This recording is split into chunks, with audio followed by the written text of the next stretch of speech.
আজকে আমরা জানবো বাংলা ভাষায় কতগুলো বিদেশি শব্দ আগত হয়েছে, তার মধ্যে পর্তুগিজ শব্দগুলা সম্পর্কে জানবো, যেগুলো পর্তুগিজ থেকে আসছে।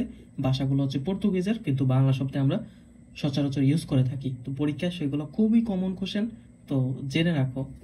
পর্তুগিজ শব্দ: আনারস, আলমারি, আলপিন, আলকাত্রা, ইস্পাত, কাবাব, কামরা, গামলা, গির্জা, ক্রুশ, জানালা, গুদাম, চাবি, পাউরুটি, পাদ্রি, বালতি, সাবান, বুতাম, পেয়ারা, পেঁপে, পিস্তল, বোমা, বারান্দা, যিশু, ইংরেজ।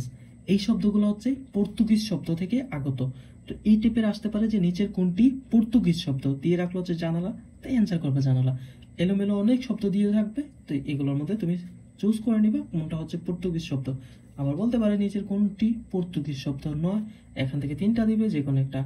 জাস্ট ফার্সি থেকে একটা দিয়ে দিল তোমাকে, মনে করো হচ্ছে ফেরেস্তা, তো ফেরেস্তা হচ্ছে ফার্সি শব্দ, এটা হচ্ছে পর্তুগিজ নয়। এরকম ভাবে কোশ্চেনগুলো আসবে। তো বিদেশি শব্দগুলো জেনে রাখো, তোমরা পরীক্ষায় 1 নাম্বার কমন পাবাই পাবা। এই টাইপের আরো বিদেশি শব্দগুলো জানার জন্য চ্যানেলটা সাবস্ক্রাইব করে রাখো।